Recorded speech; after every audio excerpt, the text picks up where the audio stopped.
Hi hello friends, ಈಗ ಶ್ರೀತು ಮೀಡಿಯಾಗೆ ಸ್ವಾಗತ. ಈಗಿನ ಟಾಪಿಕ್ ಏನೆಂದರೆ ಬರೋ ಭೀಮನ ಅಮಾವಾಸ್ಯೆ ಯಾವ ರೀತಿ ಮಾಡಬೇಕಂತ. ಅದು ಶನಿವಾರ ಸಂಜೆ 3:50ಗೆ ಸ್ಟಾರ್ಟ್ ಆಗುತ್ತೆ. ಈ ಶಿವ ಪಾರ್ವತಿ ಅವರ ಮದುವೆ ದಿನಾನು ಭೀಮನ ಅಮಾವಾಸ್ಯೆ ಅಂತೆ. ಶನಿವಾರ 3:50ಗೆ ಸ್ಟಾರ್ಟ್ ಆಗಿ ಸಾಯಂಕಾಲ 4:30ಕ್ಕೆ ಪುಷ್ಪ ನಕ್ಷತ್ರದಲ್ಲಿ ಮುಕ್ತಾಯ ಆಗ್ತದೆ. ಗಣೇಶ ಶಿವ ಪಾರ್ವತಿಗೆ ಪೂಜೆ ಮಾಡಿ 2 ಜೋಡಿ ದೀಪಗಳನ್ನಿಟ್ಟು ಪೂಜೆ ಮಾಡಬೇಕಾಗ್ತದೆ. ಅದಕ್ಕೆ 2 ಅರಿಶಿನ ಕೊಂಬು ಹಾಕಿ ಮತ್ತೆ ಮಾಡಲಾಗುತ್ತೆ. ಗಂಡ ಹೆಂಡತಿ ಆಗೋರು ಕನ್ಯರು ತನ್ನ ಮದುವೆಯಾಗ ಗಂಡನ ಆಯಸ್ಸು ದೀರ್ಘ ಸುಮಂಗಲಿ ಭವದಾಗಿ ಜೀವಿಸುವುದಕ್ಕೆ ಕನ್ಯರು ಸಹ ಪೂಜೆ ಮಾಡ್ತಾರೆ. ಹೀಗೆ ಶಿವ ಪಾರ್ವತಿಯನ್ನು ನೆನೆಸಿಬಿಟ್ಟು ಮಾಡ್ತಾರೆ. ಶಿವ ಪಾರ್ವತಿಗೆ ಇಷ್ಟವಾಗಿರುವುದು ನೈವೇದ್ಯ ಸ್ವೀಟ್ ಪೊಂಗಲ್ ಅಂದ್ರೆ ಬೆರದನ್ನ ಮಾಡಿ ನೈವೇದ್ಯ ಮಾಡಿ ದೇವ್ರ ಹತ್ರ ಇಟ್ಟು ಮತ್ತೆ ಅದನ್ನ ನಾವು ತಗೊಂಡು ಗಂಡನಿಗೆ ತಿನ್ನಿಸಿ ನಾವು ತಿಂದು ಅವರ ದೀರ್ಘ ಸುಮಂಗಲಿ ಭವ ಆಗಿ ಜೀವಿಸ್ಕೊಬೋದು.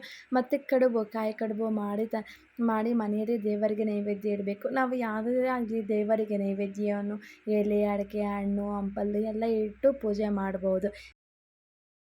ಈ ವಿಡಿಯೋ ನಿಮಗೆ ಇಷ್ಟವಾದರೆ ಲೈಕ್ ಮಾಡಿರಿ, ಸಬ್ಸ್ಕ್ರೈಬ್ ಮಾಡಿರಿ. Thank you.